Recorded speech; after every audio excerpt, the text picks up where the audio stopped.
অন্য জায়গায় আমরা দেখি ২০-২৫ লাখ টাকা একটা গরু বিক্রি হচ্ছে, ৫০ লাখ টাকা একটা গরু বিক্রি হচ্ছে। আমাদের সেরকম না, যেহেতু বড় কারণে ওদের নাম আসলে রাজা মহারাজা রেখেছে। এটা তো আমরা কৃষক পরিবার থেকে উঠছি আর কি। এবছরের প্রস্তুত হয়েছে ১৬০। আর্টিফিশিয়াল কোনো খাবার আমরা খাওয়াই না। তাপ কমানোর জন্য আর্টিফিশিয়ালি বৃষ্টি আপনার ঝর্ণা সেট করা হয়েছে।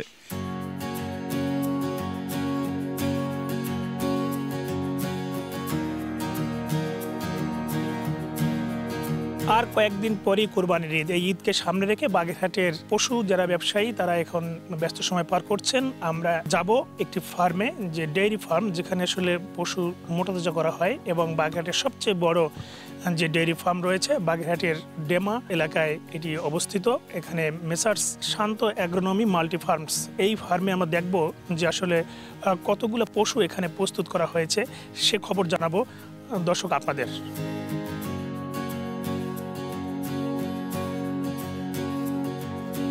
কেমন আছেন? ভালো, আলহামদুলিল্লাহ। আপনারা সবাই সুস্থ আছেন? আছি আলহামদুলিল্লাহ। জি, ফার্মে আসলাম যে আসলে যে কোরবানি ঈদের জন্য কিছু পশু দেখছি প্রস্তুত করে রেখেছেন। আসলে এই পশুগুলো আসলে কতগুলো পশু আছে এবং আপনি কিভাবে এই পশু প্রস্তুত করার জন্য কোরবানির জন্য এই ডেইরি ফার্ম গড়ে তুলেছেন? আমরা এটা শুরু করেছি মূলত পারিবারিক প্রয়োজনে। আমাদের প্রত্যেক বছরই ৪ থেকে ৫টা গরু বা পশু প্রয়োজন হয়, সঙ্গে খাসিও থাকে। এই জায়গা থেকে আমরা তখন চিন্তা করেছি যে এই নিজেদের যেহেতু জায়গা আছে মোটামুটি, এখান থেকে আমরা তাদেরকে প্রতিপালন করে কোরবানির উপযোগী করে এটা আমরা কোরবানি দিয়েছি ইতিপূর্বে। সেখান থেকেই আর কি চিন্তা করলাম যে শুধু আমাদের প্রয়োজন নয়, এলাকার মানুষেরও প্রয়োজন মেটানো যেতে পারে। সেই জায়গা থেকেই প্রকৃতপক্ষে শখের বশবর্তী হয়ে এটা করা। আমি পেশায় একজন আইনজীবী। নিজস্ব খামার থেকে যদি আসলে এটাকে প্রস্তুত করা যায় এবং সেটা যদি মানসম্মত হয়, প্রাকৃতিক খাবার দিয়ে যদি গরু মোটাতাজাকরণ করে যদি দেওয়া হয়, তাহলে স্বাভাবিকভাবেই আসলে এলাকার মানুষ উপকৃত হবে। মানুষের কোনো অসুবিধা হওয়ার কথা না। সেই জায়গা থেকে আমাদের যে জায়গা আছে সেখানে আমাদের ঘাসের চাষ আছে। আমরা কোনো আর্টিফিশিয়াল কোনো খাবার আমরা খাওয়াই না। আমরা যেটা খাওয়াই সেটা আমরা টিএমআর নিজেরা তৈরি করি। সেই টিএমআর সহ এখানে যে ঘাস উৎপাদিত হয় সেইটা, এবং এর সঙ্গে যে প্রয়োজন হয় আর কি, গরু মোটাতাজাকরণ করতে গেলে যে খাবারের যে প্রয়োজনটুকু হয় সেটা আমরা ওই জায়গার থেকে মেটাই। এবং এখানে এবছরের আমাদের এখানে প্রস্তুত হয়েছে ১৬০, এবং আমাদের পরিকল্পনা আছে যে যেহেতু আমাদের অ্যাকোমোডেশন আছে, এটাকে আরও যদি কিছু বৃদ্ধি করা যায় আমরা চেষ্টা করব সেভাবে।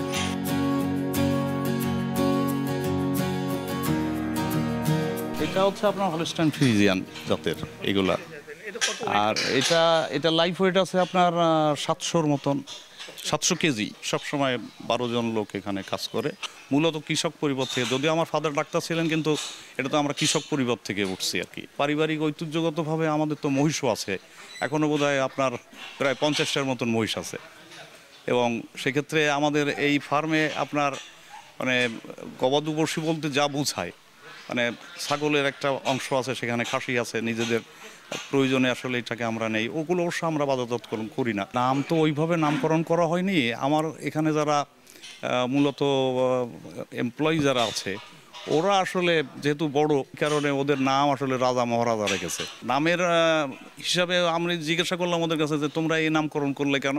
তো বলছে ফার্মের ভিতরে বড়, লুকটাও ভালো, ওয়েটও বেশি, সেই কারণে আসলে আমরা এইগুলোর নাম এইভাবে নামকরণ করেছি। যদি আমরা আমাদের কাঙ্ক্ষিত মূল্য পাই সামঞ্জস্য রেখে, যেমন অন্য জায়গায় আমরা দেখি ২০-২৫ লাখ টাকা একটা গরু বিক্রি হচ্ছে, ৫০ লাখ টাকা একটা গরু বিক্রি হচ্ছে। আমাদের সেরকম না। আমাদের এটা হচ্ছে যে বাজার অনুপাতে তার যতটুকু আসলে ওয়েট আছে, সেই ওয়েট অনুযায়ী আসলে আমরা যতটা পারি সেটাকে আসলে আমরা করব, যাতে ক্রেতা মানে ক্ষতির সম্মুখীন না হয় বা তার লস না হয়, এবং সাথে সাথে ফার্মের লস না হয়। এখানে অনেক পশু আসলে প্রস্তুত করেছেন, ব্যস্ত সময় পার করছেন। তা আপনি কাঙ্ক্ষিত দাম পাবেন এমনটাই কিন্তু আশা করছেন, কিন্তু আসলে গোখাদ্যের দামের কারণে কিন্তু আসলে গরুর যে বাজারজাত সেটা আসলে বেড়ে গিয়েছে। আমাদের এখানে তো নিজস্ব জমি, এখানে আমাদের জমির যে অ্যাকোমোডেশন আছে, তাতে এখানে আমরা অনায়াসে 1000 গরুর ম্যানেজমেন্ট আমরা করতে পারি। কিন্তু গোখাদ্যের যে দাম, এটা নিয়ে আসলে আমরা সত্যিই খুব শঙ্কিত। কারণ অতগুলো গরু আসলে নিয়ে আসলে তার জন্য আসলে যে খাবার যেটা প্রোভাইড করতে হবে, এটা বাস্তবিক পক্ষে অনেক কষ্টকর ব্যাপার। আর তাছাড়া আমরা তো এখানে ন্যাচারাল খাবার খাওয়াই, তো যার কারণে এটা আমাদেরকে আসলে আরও বেশি ভাবিয়ে তোলে।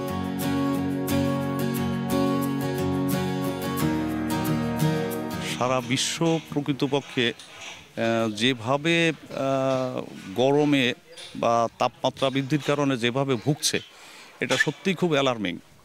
আমি যখন মানে আপনার গ্লোবাল ওয়েদার ফোরকাস্ট যখন দেখলাম, তখন আমি খুব শঙ্কিত হয়ে পড়ি। কারণ গরু যদি আসলে তার উপযুক্ত পরিবেশ না পায়, তাহলে যে কোনো সময় এত বড় গরু এগুলো সব স্টক করে মারা যেতে পারে। আমাদের এলাকায় অনেক গরু মারাও গেছে। এটা চিন্তা করে আমি খুব দ্রুততার সাথে এখানে আমার শেডটা ছিল একটু নিচু।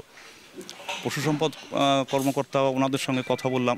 কথা বলার পরে ওনারা আমাকে পরামর্শ দিলেন যে আপনার শেডটাকে আসলে একটু উঁচু করেন। ঝর্ণা সেট করা হয়েছে, নিচে ঝর্ণা ছেড়ে দিলে সমস্ত গরুগুলো আসলে তার গায়ে পানি মানে ঝর্ণার মতন পড়ে আসলে গরুগুলার বা পশুগুলার গা মানে শরীর ঠান্ডা হয়ে যায়। এছাড়া তাপ কমানোর জন্য আর্টিফিশিয়ালি আপনার বৃষ্টি সৃষ্টি করার জন্য টিনের উপরে আমরা ঝর্ণা সেট করে দিয়েছি। আমার কৃত্রিমভাবে যেটা করা প্রয়োজন, সেটা ওনাদের পরামর্শ অনুযায়ী এগুলোকে আমরা সেট করে দিয়েছি।